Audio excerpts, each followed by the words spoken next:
Snapping Beans, Voices of a Black Queer Lesbian South by Dr. Jayme N. Canty. Introduction. It is a part of Southern life. Snapping Beans with SBQLWP uncovers a racialized sexual queer geography. In the American South, the kitchen fed our bodies and souls, planting the seed for our Southernness. The kitchen acted as our first classroom, an intergenerational space for us to learn from Grandma and them. We heard stories about our families, communities, and ancestors. Preparing food gave us a chance to bond with our families while acting as a medium for transmitting knowledge from one generation to the next. Similar to other methods of food preparation, snapping green beans, what Southern folks call snap beans, established dedicated time for granddaughters to sit with and learn from Grandma and them as we prepared for an intimate family meal or family feast. Snapping green beans with Grandma and them reconnect us to a Southern place and space, where we would engage in the Southern activity and hear Grandma's narrative of the South. As E. Patrick Johnson states, Southern Black queer folks are reared in the same country kitchens and on the same front porches as our heterosexual siblings, cousins, and extended family. Black queer lesbians raised in the South, and even those who visited the South, are part of that Southern practice of snapping beans.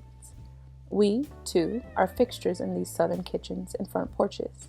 In those moments, we were not outsiders, but integral parts of a process to feed our families. Discussions of snapping beans uncover this multifaceted Southern reality for SBQLWP. We always existed in Grandma's kitchen, soaking up the same lessons as our heterosexual cousins. While we are snapping beans with Grandma and them, we are snapping in silence, engaging in the Southern culture of silence, and hiding our truth. Discussions of snapping beans uncover the shame and condemnation rooted in the religiosity that permeates the South. The chore of snapping beans conjures up the trauma of being judged by the Southern Black community. Memories of snapping beans also became a space of acceptance and belonging, where the act of snapping beans reconnected us to a Southern practice that bypasses any level of difference. While snapping beans, we felt like we were a part of Southern life, culture, and community. In this communal practice, we have a chance to be Southern and reconnect our Southern roots. Snapping beans reminds us that the South provides a sense of nostalgia and peace, while also reminding us of the trauma experienced in the region. This act affirms our regional identity, invoking narratives of affirmation and reclamation. Ultimately, we can take the lessons learned while snapping beans and apply them to our Black queer communities. There were only a few moments that I recall snapping beans with my paternal grandmother, but the moments I did so, we were sitting on her screened-in back porch, which protected us from the bugs and other outside elements. She passed away before I officially came out as a queer lesbian woman, but I always felt like she would still embrace me and maybe even have me snap beans with her to talk about it. I believe she would use the snapping beans as an opportunity for me to feel safe and heard as a queer lesbian woman. That is what snapping beans is about for us Southern Black queer lesbian women. An opportunity to feel like we belonged in the South and our existence validated. While my paternal grandma was a church-going woman, heavily involved in our family church in Sumter, South Carolina, her love for her family surpassed any form of phobia. She had a way of validating her daughters and granddaughters while also making sure we kept God and family first in our lives. She encouraged all of us to be independent, whether through thought or action. She encouraged us to pave our path. I believe that would have been true even in terms of one's sexuality. While I conceptualized snapping beans in a theoretical way, I asked interlocutors to recall their memories and experiences of snapping beans. The practice became the entryway to discuss the South and all its complexities. Snapping beans may seem like a simple chore, but it consists of so much more for us. The actual growing and picking of the green bean, cooking the green bean, and canning the green bean. These responses prove that snapping beans was a systematic process, including practices before and after the beans were snapped. Additional discussions focus on the ways snapping beans established a significant racial and gendered practice of trust, intimacy, and vulnerability. Through this process, I recognized how snapping beans has always acted as an oral history method to capture the experiences of Southern Black women and SBQLWP. With that in mind, the practice of snapping beans relates to SBQLWP in three ways: The activity of snapping beans 1. Reconnects us to the South itself. 2. Uncovers the significance of establishing a safe space for us to connect with other Southern Black women. And 3. Represents a qualitative method of collecting oral narratives from SBQ-LWP. Snapping Beans reconnects Southern Black queer lesbian women and gender non-conforming persons to the South. Snapping Beans is as simple as it is intricate. It helps us understand the complex backdrop of the South. Discussions of snapping beans became an entry point to discuss the South and led to conversations about how SBQ-LWP defined the South. Even if the interlocutor did not snap beans or have memories of doing so, they agreed that the practice represented the various dimensions of Southern life.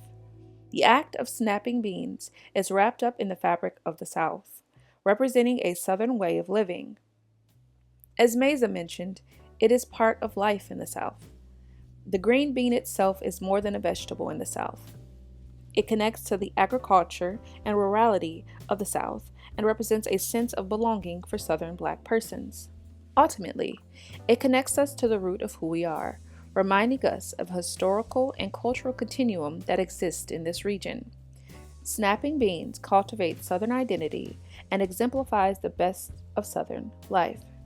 It returns us to our Southern selves and reminds us of Southern life. Snapping beans is part of a Southern practice and tradition that no one truly questions as Southern. It becomes part of a Southern tradition that connects everyone to the South, regardless of race, gender, class, or sexuality. No matter whom I spoke to about snapping beans, persons in or from the South would tell me stories of the times they snapped, cooked, and stored green beans with a maternal figure. Memories of snapping beans brings up fond memories of the South that extend beyond the narrative of hurt and trauma based on difference. In typical conversations with Southern Black folks about the South, there are usually narratives of slavery, lynching, Jim and Jane Crow, and other methods of dehumanization exclusive to the South.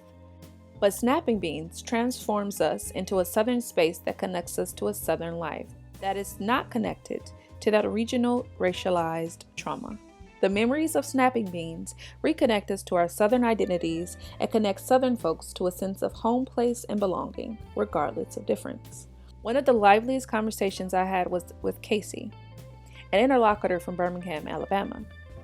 While all the conversations with my interlocutors were powerful, Casey kept me laughing. She had the charm and wit of a Southern Black woman, with a strong Southern accent that made all her words pour slow and steady like honey. Although she did not recall snapping beans with anyone, she recognized it as a unique Southern cultural practice. As Casey stated during our conversation, I don't hear folks up north talking about snapping beans. Whether or not interlocutors participated in the activity of snapping beans, it is the consensus that snapping green beans and the method of cooking the beans are uniquely Southern. While green beans are not distinct to the South, we cultivate and cook them differently. In other American regions, green beans may be microwaved or sauteed, but Southern folks incorporate additional steps to make green beans a savory side dish with variations of pork and chicken stock that creates a stew-like flavoring that espouses comfort, and it tastes amazing with homemade skillet cornbread. SBQLP agree that snapping beans neither starts nor ends at the colander of green beans. Cooking or preparing any meal in the South consists of a process that occurs well before they get in the bowl and long after they have been snapped, beginning with the growth of the green bean and ending with them either canned, frozen, or cooked. Similar to making homemade biscuits or pound cake, there are lengthy steps to snapping beans. Even though SBQ-LWP mentioned picking the green bean or knowing where to find it, a process precedes the picking of the bean. Many stories of snapping beans transport us to the rural South. Sticking true to Southern tradition, the process of snapping green beans includes a brief discussion of how the green beans are grown. Green beans or snap beans can grow from a bush or a pole that has longer, more mature beans with a vine in the middle that comes out at the top.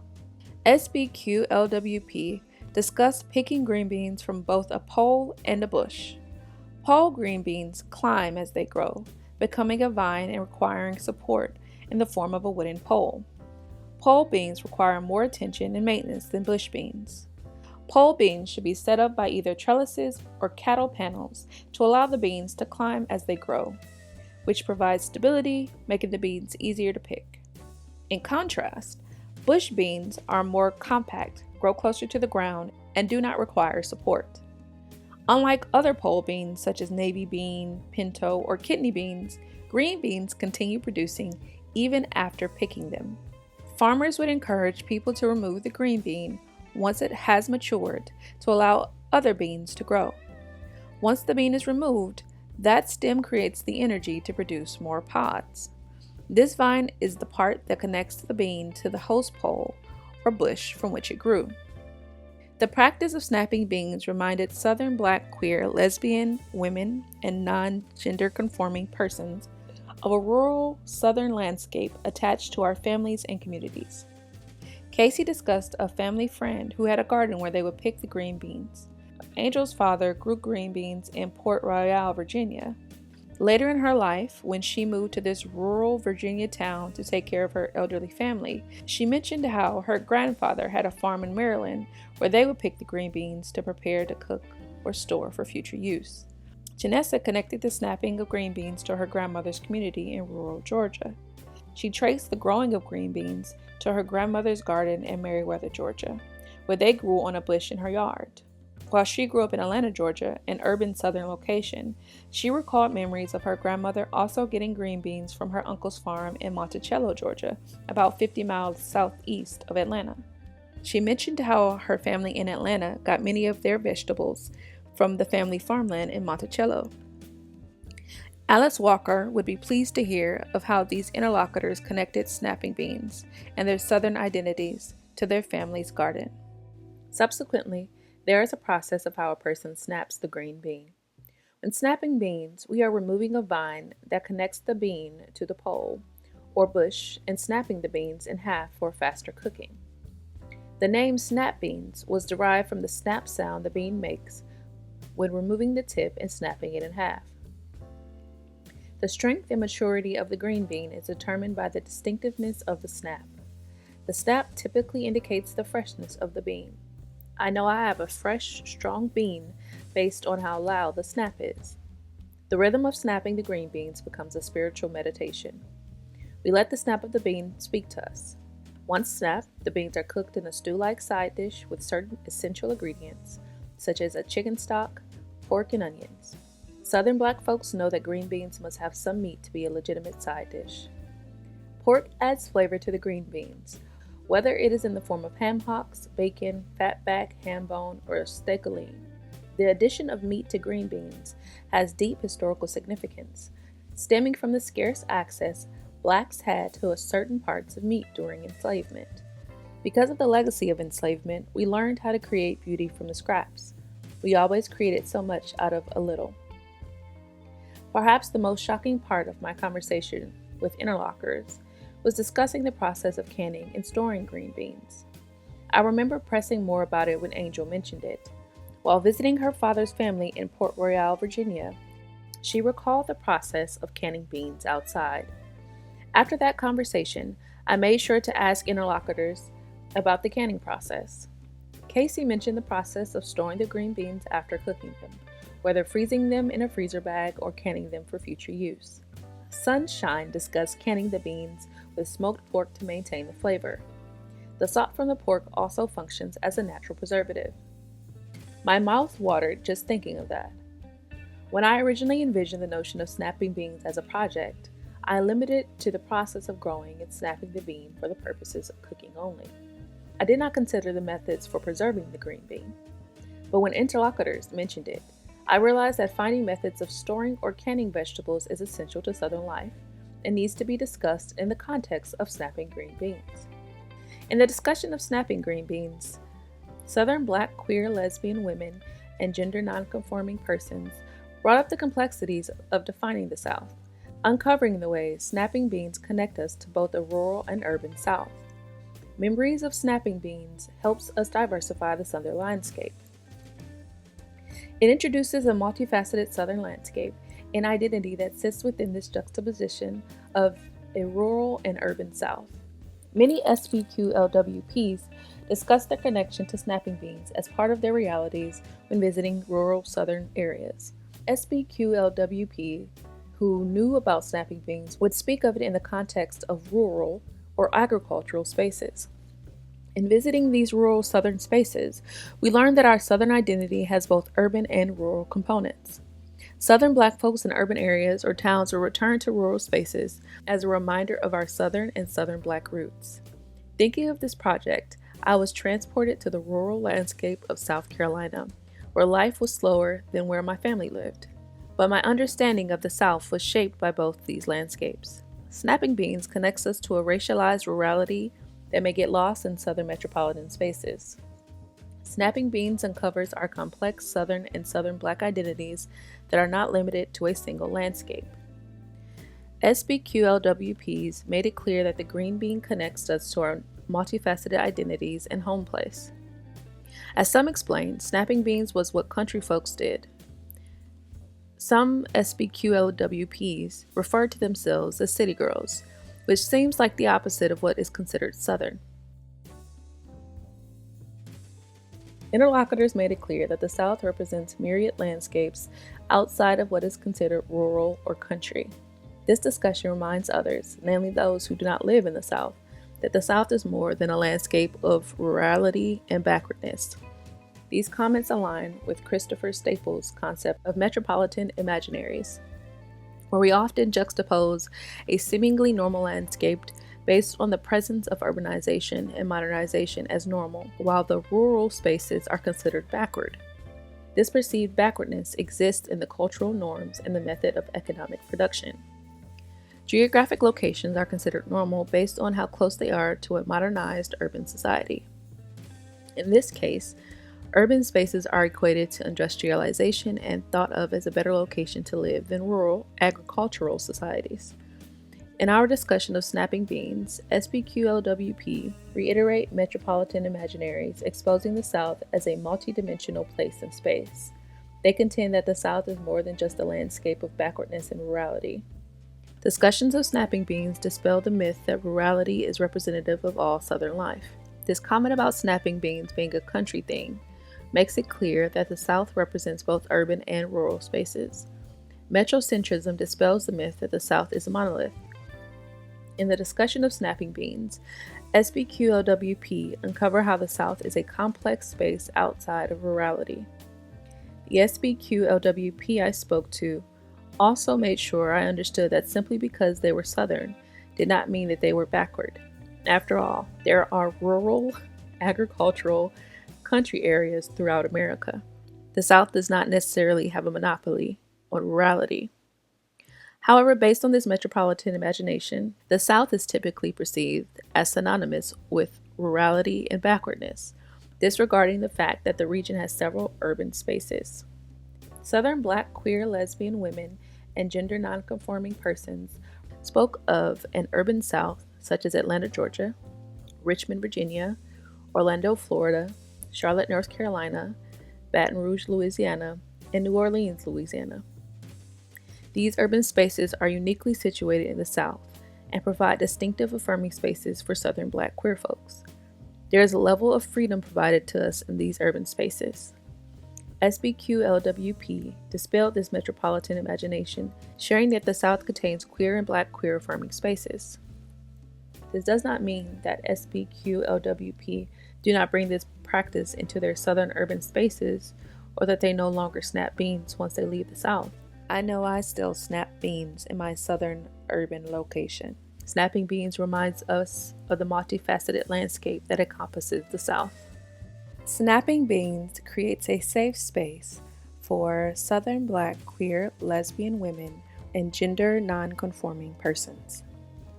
During my conversations with interlocutors, I would ask where they would snap green beans in the house. SBQLWP mentioned snapping beans in the kitchen, porch, front and back porches, carports, and living rooms. Andisha mentioned how the women sat in a semicircle, snapping beans in the carport. All of these spaces are intimate for Southern Black women, away from the watchful eyes of others. While not luxurious, Andisha mentions with the hot carport, these locations are private, culturally designated for Southern Black women. These physical spaces in the Southern home offer intimacy and therefore a sense of vulnerability for Southern Black women. Yet this memory of safety becomes complex for SBQLWP. In the context of race and gender, these spaces provided the freedom for us to be our authentic selves. There was a racialized safety where we were safe as Southern Black women. Although these spaces were not perceived as queer affirming, SBQLWP were introduced to the importance of establishing safe spaces in the South. When actualizing our lesbian identities, we attempt to emulate this model of safety in the South. The practice of snapping beans represents this feminine power disguised in a seemingly mundane chore. Snapping beans represent a feminine spiritual Southern practice for Southern Black women, creating a safe space for vulnerability and intimacy. We often connect intimacy in the context of romantic relationships, but for Southern Black women, it is more than that. Intimacy is a vulnerability in practice. Our first lessons of intimacy took place with Grandma N. The act of snapping beans establishes this intimacy with other women. Even if done in silence, this practice establishes a safe space to be vulnerable. Intimacy is not always derived from vulnerability in conversation, but also from moments of stillness and quiet, an opportunity for reflection and pause. Janessa recalls the silence as a form of this intimacy. She remembered snapping beans on her grandma's porch with no music or talking, simply the sound of street noise and the beans snapping. Even though no conversation took place, the intimacy with her grandma on the porch still resonates with her. When Southern Black women gather to complete the chore of snapping beans, there is a feminine communal power that is intergenerational and shifts our consciousness. The activity of snapping beans ignites the power where Southern Black women congregate over a bowl of green beans. Southern Black women create that space to share their stories and opinions, establishing this trust circle and feminine communal power. This vulnerability shows a level of trust we have with other Southern Black women. SBQLWP incorporate this reality when we actualize and conceptualize our sexualities in the South. SBQLWP adopt the trust and feminine communal power gained while snapping beans to create safe spaces for us to articulate our stories of harm and reconciliation. The act of snapping beans introduced Southern Black, queer, lesbian women, and gender non-conforming persons to a safe space where we can be intimate, articulate, and actualize our queer lesbian identities. These moments snapping beans gave SBQLWP our first lesson of authenticity. Because snapping beans is a slow, time-consuming process, we hear church and neighborhood gossip, family secrets, and other personal accounts from our maternal figures. Some discussions are trivial, but they expose how our maternal figures conceptualize the world around them. In this space, Grandma and them were free to express themselves. We witnessed them share their authentic selves. Southern Black, queer, lesbian women, and gender non-conforming persons desired to go back to this authentic Southern space where we felt safe, even if we were silent about our sexual identities.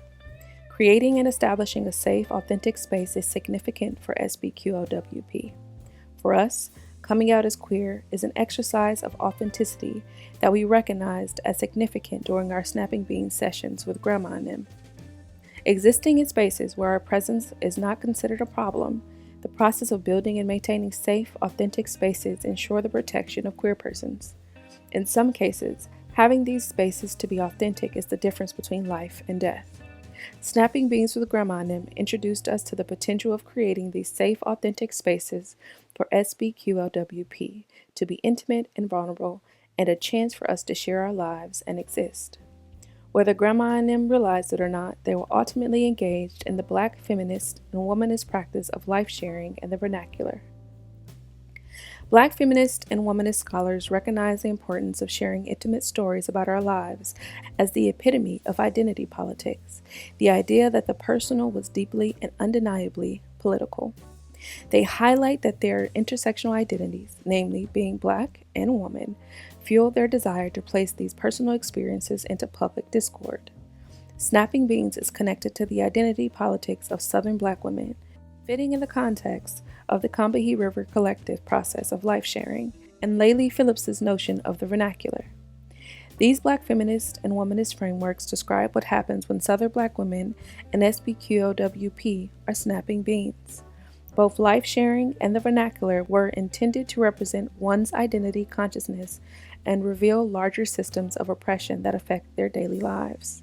Discussions of snapping beans with Grandma and them transport us to moments of life sharing and engaging in the vernacular, discovering how their daily lives uncover the patriarchy, sexism, and heterosexism in the South. Sharing these seemingly personal, daily experiences while snapping beans represents a Black feminist and womanist process. The Combahee River Collective theory of life sharing is the epitome of Black women's identity politics, a conscious building exercise introduced by Black lesbian socialist women. The CRC's life sharing practice integrates a consciousness raising activity rooted in the seemingly personal life experiences of Black women. In the process of consciousness raising, actually life sharing, we begin to recognize the commonality of our experiences and, from sharing and growing consciousness, to build a politics that will change our lives and inevitably end our oppression. In sharing these experiences, Black women found themselves in the stories of others. While they had these experiences dealing with interlocking systems of oppressions, they claimed they had no way of conceptualizing what was so apparent to us, what we knew was really happening. They recognized the significance of Black women sharing their experiences with sexual, racial, and gender marginalization to raise individual and collective consciousness and uncover how these experiences represent racial, gender, class, and sexual oppressive realities. The practice of snapping beans engages in what the CRC defines as life sharing, and in turn, a level of consciousness raising for SBQLWP. In addition, this life sharing aided us in gaining a deeper understanding of what it means to be a Black queer lesbian in the South. The processes of life sharing and consciousness raising were ultimately at work during my conversations with interlocutors. We were metaphorically snapping beans together. Phillips uses several tenets in defining womanism, which she identifies as the everyday people, and everyday life. She discusses how the soul of womanism focuses on the masses and the betterment of all humanity. She contends that this relates to the unifying reality that all people have everyday lives, and that elite status is something that cloaks this reality more than supplants it. Incorporating the vernacular was an essential component to womanism because it evaluates the seemingly personal experiences of the layperson, regardless of education or societal status. It focuses less on a consciousness-raising effort of the elite than formerly educated, and unveils the daily struggles of the masses. In the vernacular, we center the experiences of Grandma and them, who may not have the academic or professional vernacular, but understand how systemic oppressions affect their lives. The vernacular of the masses may sound like the Southern grandma with the 4th grade education, or the Southern Black auntie who could not attend college. They may not have had the educational language to articulate their experiences, but they are able to speak about their racial and gendered experiences with the South in the Southern vernacular of the masses. The process of life sharing and adopting a vernacular framing is not just a personal experience shared while snapping beans, but a chance to create a safe space for SBQLWP. Life sharing and vernacular allow Southern Black queer lesbian women and gender nonconforming persons the opportunity to name the significance of these personal experiences. Interlocutors in this work spoke of their lives in a vernacular of the masses to address this intra-racial conflict, where their daily experiences shed light on the tension that exists between themselves and Southern Black heterosexual persons. The act of snapping beans helps us make sense of and articulate our Southern experiences. Snapping beans establishes an oral history method and an African Black feminist epistemology. Initially, when thinking of the method I would use to capture these stories, I entertained the idea of actually sitting down and snapping beans with interlocutors.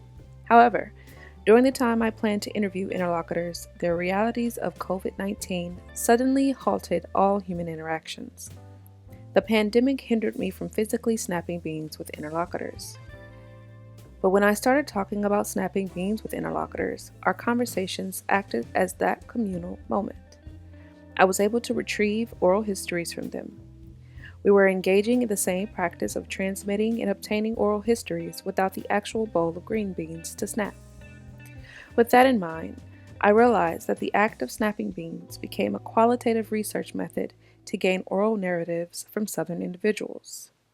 Snapping beans is a Southern qualitative method because the practice is essential for transmitting oral histories. Southerners know that when green beans are being snapped, oral histories are being shared.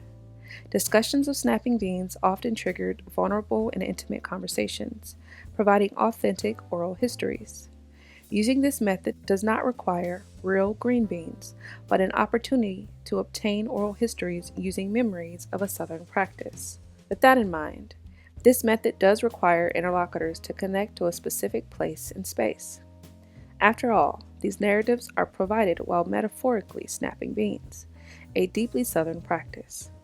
Snapping beans became a research method to expose the lived experiences of SBQLWP.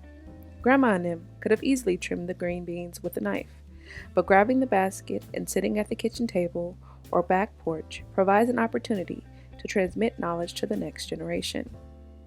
This transmission of knowledge acts as a Southern Black epistemology, where Southern persons learn lessons of resistance and resilience. In this epistemology, we gain ways of knowing of how to navigate in the South. The process of snapping beans is a chance for us to gain an understanding of how Grandma and them fought against the intersectional oppressions they experienced in the South. From these oral narratives, Southern Black, queer, lesbian women, and gender nonconforming persons also obtain methods of resilience that they can employ as they find ways to exist and thrive in the South. These lessons provided SBQOWP the methods and lessons of resistance to combat sexism, heterosexism, and homophobia in the South. SBQOWP learned how the oral narratives of resistance from Grandma and them laid the foundation for us to find ways to exist and thrive in what we would later call the Black Queer Lesbian South.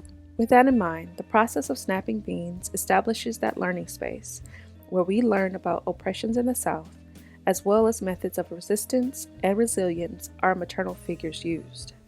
Southern Black queer lesbian women and gender nonconforming persons take these lessons as we negotiate our queer and lesbian actuality.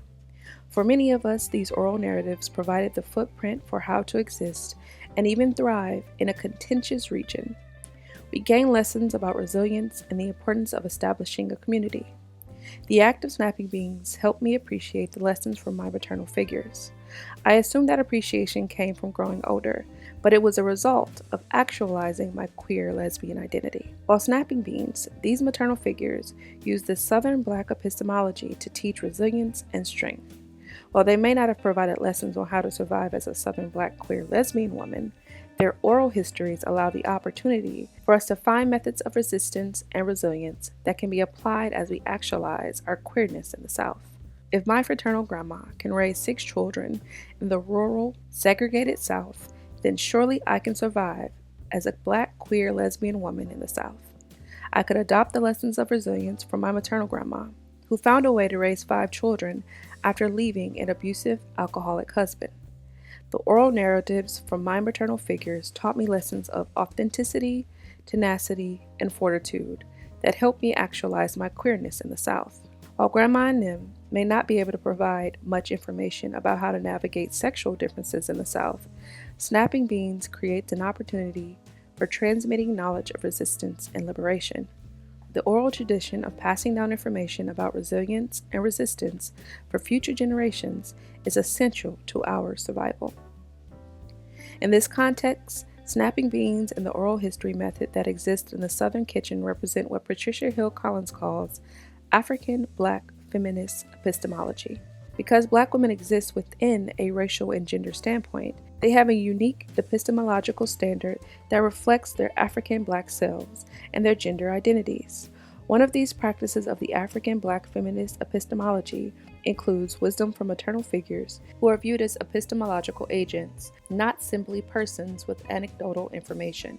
African Black feminist epistemology understands the ways that oral transmission of knowledge has epistemological value. This epistemology relies on lived experiences and acts as a criterion of meaning, the use of dialogue, the ethic of personal accountability, and the ethic of care. These elements are employed while snapping beans. When snapping beans with Grandma and them, we are engaging in dialogue, establishing community through accountability and care. Ultimately, this dialogue has epistemological elements that Southern Black queer lesbian women and gender nonconforming persons employ as we navigate our lives. Snapping Beans presents a practice of knowledge formation rooted in the experiences of Southern Black women. It reiterates the ways Southern Black women act as epistemological agents, a manifestation of an African Black feminist epistemology. Epistemology is traditionally viewed as the process of creating and disseminating new knowledge. The Afrocentric approach places the history of African persons throughout the diaspora at the center of analysis. The feminist approach places women gender construction at the center of all analysis. In this context, Southern Black women are those knowledge creators, as they center both a diasporic, Black, and gender perspective to their understanding of Southern life. As Collins discussed, this knowledge from Grandma and them is frequently taken for granted, often dismissed as solely anecdotal, with no real foundation in epistemological practices. In traditional academic epistemology, what Collins notes as the Eurocentric knowledge validation process, knowledge must be evaluated by a group of subjective experts and must have some level of academic credibility to be epistemological agents. In the South, however, Southerners know that Grandma's wisdom is knowledge. Southern Black women do not disregard those small moments with Grandma and them in the kitchen, on the back porch, or in family communal spaces because these individuals shift our lives somehow, even in subtle ways. For Southern Black women, the kitchen and snapping beans is a Black feminist epistemological space. Snapping beans establishes this epistemology and a Southern gender politic used to transmit knowledge to Southern Black women and SBQLWP. According to Collins, this African Black feminist epistemology makes Black women agents of knowledge formation through truth-telling.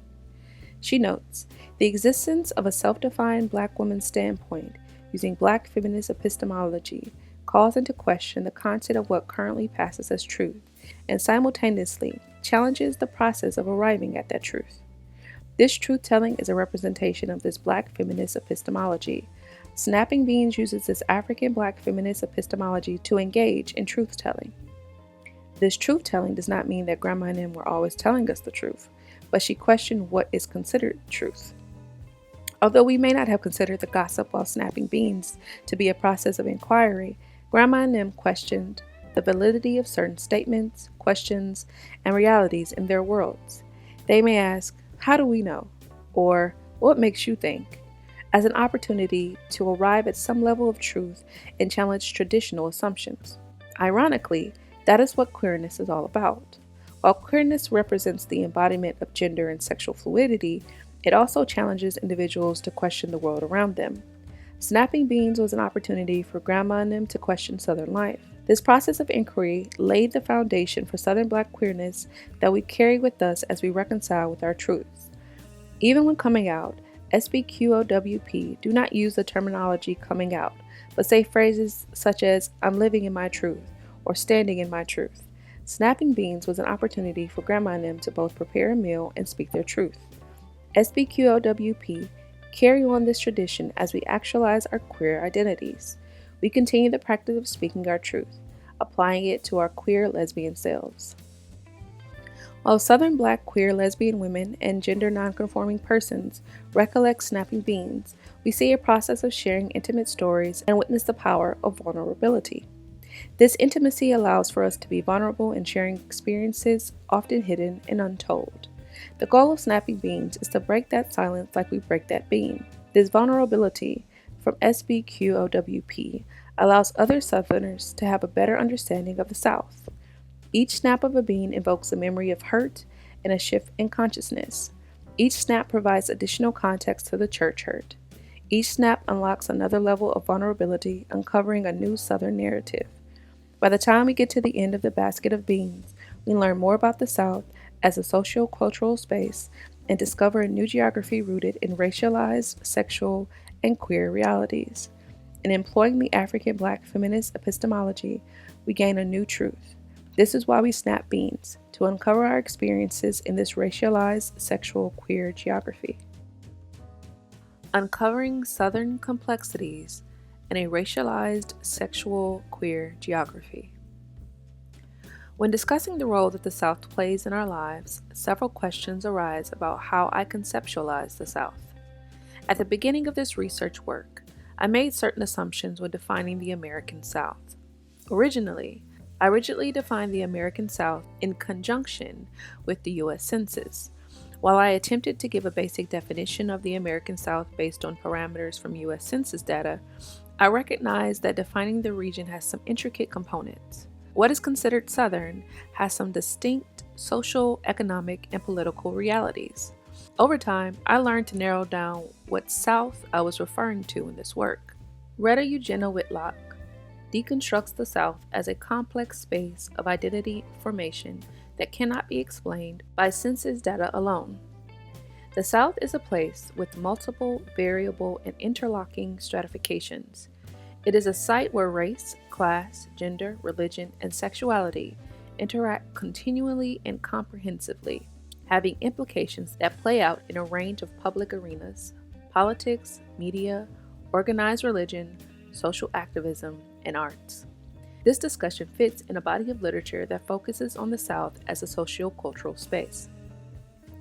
Making Southern and South a proper noun signifies a certain type of American experience related to a specific cultural reality. Unlike phrases like the U.S. South, the American South represents a specific cultural, geographic experience that fits in the context of what we broadly defined as American. The U.S. South is political, referring to a restrictive boundary established and reinforced by enslavement, the American Civil War, political representation, and methods of economic production. Shifting from the U.S. South to the American South compels Southern scholars to rethink the sociocultural context in defining the location. Defining the South as a cultural space is timeless and not restricted by rigid geographic boundaries. Including America helps Southern scholars and researchers alike reconsider what it means to be American and who has the authority to dictate what is and what is not American. Although framing the American South as a socio-cultural discussion can be subjective, rooted in the individual experiences that people have in the region, it is also defined by what individuals consider American and how the South differs from and aligns with their version of America. The American South is framed in the context to which Southerners reconcile with our versions of America, which, according to James T. Sears, is a defined history and culture. Or, as W. Fitzhugh Brundage articulates, this memory and history provides Southern folks, regardless of race and gender, a sense of self and articulation for the region they call home. For Sears and Brundage, the American South contains several complex histories that influences the region's social and cultural realities. This perspective also dictates how Southerners conceptualize their versions of America. In addition, Southern history becomes woven into Southern life and institutions. Even in a socio-cultural context, the South represents several histories, cultures, cuisines, and moralities related to what is American while uncovering the socio-cultural realities of what it means to be Southern. The more I explored the social context, the more I realized that defining the South raises more questions than answers. The central question is how those individuals, historically marginalized by race, gender, and sexuality, conceptualize the South. What does this South mean for those who exist in multiple margins in the South? How do our stories help us understand what is considered American and Southern? Moreover, I question how growing up or living in the South directly affects how Southern Black queer lesbian women and gender nonconforming persons actualize our queer lesbian selves. Simply put, in what ways does one's location influence their queer actualization? To gain answers to these questions, this work centers the American South as a central character. To do that, I must define the South in a socio-cultural place and space. This work uses Catherine McKittrick's framework of Black and Black women's geography, which signals an alternative pattern that works alongside and across traditional geographies. McKittrick notes that traditional geography is often rooted in a white, patriarchal, Eurocentric, heterosexual, and classed vantage point. She argues that this traditional framework is limited by physical landscapes, infrastructures, and imaginations. The traditional geography does not signal a cultural reality or the ways historically marginalized persons find space to exist in a location. This traditional geography aligns precisely with what the U.S. Census would define as the U.S. South, using sterile, non-imaginative markers for determining variations in location. In this context, the U.S. South is a result of this traditional geography, which also focuses on the physicality of the South, adopting a white, patriarchal, Eurocentric, heteronormative framework in defining the American South. In this traditional geography, the South nods to the memory and legacy of the Confederacy as the primary basis for defining the South, rooted in the capitalist framework of reclaiming land. The capitalist nature of this traditional Southern geography disregards the cultural context of the South, silencing those who do not benefit from this capitalist geography. Consequently, incorporating historical racial realities challenges the traditional Southern geography. McKittrick contends that Black people in the diaspora represent a geographic story that is, at least in part, a story of material and conceptual placements and displacements, segregations and integrations, margins and centers, migrations and settlements. Studying the experiences of Black folks in a specific location means exposing particular racial histories and realities there. Challenging this traditional geography makes Black folks geographic beings who have a stake in the production of space. The legacy of enslavement challenges this traditional Southern geography, as Southern Black folks historically did not directly benefit from Southern capitalism. For Southern Black persons, this means uncovering how they are Southern cultural agents, even with the oppressive legacies of enslavement. Southern Black folks recognize the South as a racially situated space, and how they found tools needed to survive and even thrive amid the backdrop of Southern capitalism in this Southern traditional geography. These methods of survival uncover a Southern narrative that directly challenges this limited Southern geography. These methods of resistance are evident in how Southern Black folks found ways to navigate in sundown towns, created a sense of unity and community through establishing kinships, and used the Southern Christian Black Church as a spiritual and communal space to incorporate their African practices. Southern Black queer lesbian women and gender non-conforming persons are descendants of this historic memory, also existing in this racialized geographic space. By including a Black queer lesbian perspective of this Southern traditional landscape, we must extend this Southern traditional geography to include the roles gender and sexuality play in this racially situated space. McKittrick's geographic framework extends to Black women, specifically the ways overlapping realities of gender and race manifest themselves differently based on location and space. According to McKittrick, the history of Black women in transatlantic slavery history illustrates how Black women are both shaped by and challenge traditional geographic arrangements. She states that the classification of Black women aligns with historically present racial sexual categories. The historical realities that Southern Black women experienced with sexual violence is a result of their placement in the domestic sphere during and after enslavement. This reality provides new ways for us to understand the racialized sexual realities in the South. Tara W. Hunter nods to these experiences as well, establishing how Southern Black women's labor is often tied to certain assumptions rooted in gender and sexual exploitation. Hunter's piece exposes this racialized sexual historical reality rooted in both urban and rural Southern spaces after the antebellum South that ultimately set the stage for renegotiations of labor and social relations for many years to come. Because of these racialized sexual realities, Black women in the South have their own historical geographies. Centering the experiences of Black women in this region can create visibility and alternative modes of understanding geographic phenomena. According to LaToya Eves, Black women are necessary for creating productive knowledge in support of Black geographies. How does queerness show up in this racialized, sexualized geography? Black queerness and queer embodiment expands this racialized sexual history of the South. Because of our Black queer identities, SBQLWP create historical geographies in the South that may align with and vary from these racialized sexual historical geographies. In these discussions about differences in the South, SBQLWP expose a new cultural landscape that does not rely on a heteronormative narrative. We exist in myriad Southern experiences with distinct racial, queer, and sexual components. Because of these overlapping identities, we define the South from various vantage points rooted in a queer, racialized, gendered, and sexualized geography. SBQLWP expands on this Southern traditional geography to include a potentially new cultural geographic landscape, a racialized sexual queer geography that is inclusive of sexuality and queerness. The racialized sexual queer geography 1.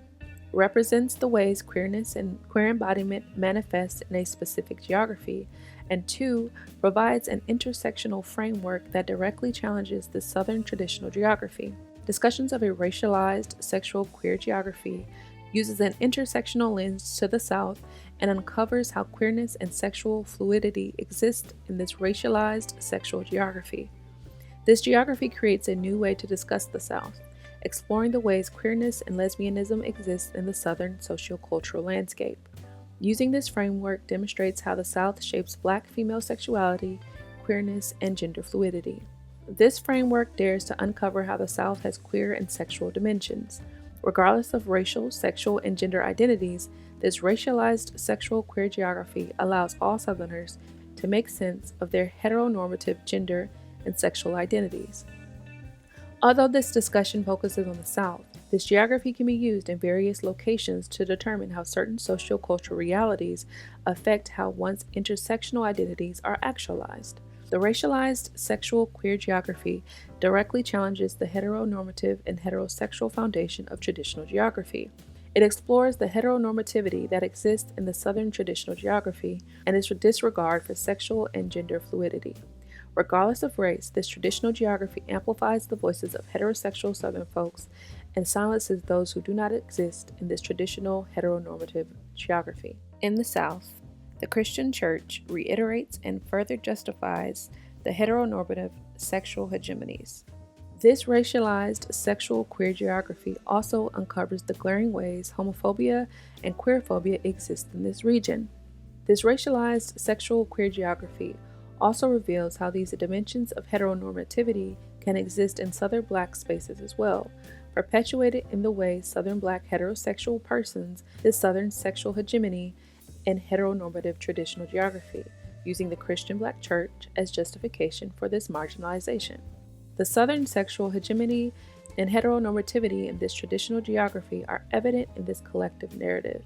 Discussion with SBQLWP helped me further conceptualize the South as complex, racialized, sexual queer geography. Before long, we start muddling into some complex geographic analysis.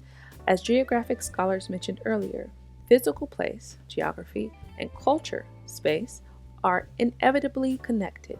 The responses from SBQLWP shed light on how the South acts as a physical place and social cultural space. For example, Southern Black queer lesbian women and gender nonconforming persons born in other regions of America and currently residing in the South define themselves as Southern. How could someone born outside the South define themselves as Southern? SBQLWP, born outside of the South, understood that their Southern identity had little to do with where they were born. They connected to the socio-cultural landscape of the South, where the South acts as a place and space of ancestral comfort. In some instances, interlocutors had family members who were from the South, bridging their connections to the South. The South connected SBQLWP to their ancestral lineage, where they honored the home place of their African Black ancestry. Regardless of whether SBQLWP were born in the South acts as that home place for them. The majority of SBQLWP in this study distinguished themselves as Southern, but 37% of SBQLWP did not. These individuals were either born and raised in the South or born and raised in other American regions. How can someone be from the South and not consider themselves Southern? Their responses challenged traditional notions of geographic location and space. Defining oneself as Southern is not limited to being born in the South, but uncovers a social-cultural connection to the region, namely the infamous Southern and/or slave mentality. When these particular SBQLWP framed what is considered the South or Southern, they were considering whether they were products of this Southern and/or slave mentality. Many interlocutors use the key terms when describing the Southern mentality or slave mentality: oppressive, slow, conservative, racist, rural, agricultural, and of course, slavery. More discussions of the Southern or slave mentalities will appear later. However, those interlocutors who did not define themselves as Southern applied these key terms to how they conceptualize what they consider Southern. Their connection to the South is not tied to a specific location, but a perceived cultural reality, mentality, and way of living. While they do not identify as Southern, they were able to provide an accurate picture of the South. These Southern Black queer lesbian women and gender non-conforming persons recognize the socio-cultural dimensions of the South.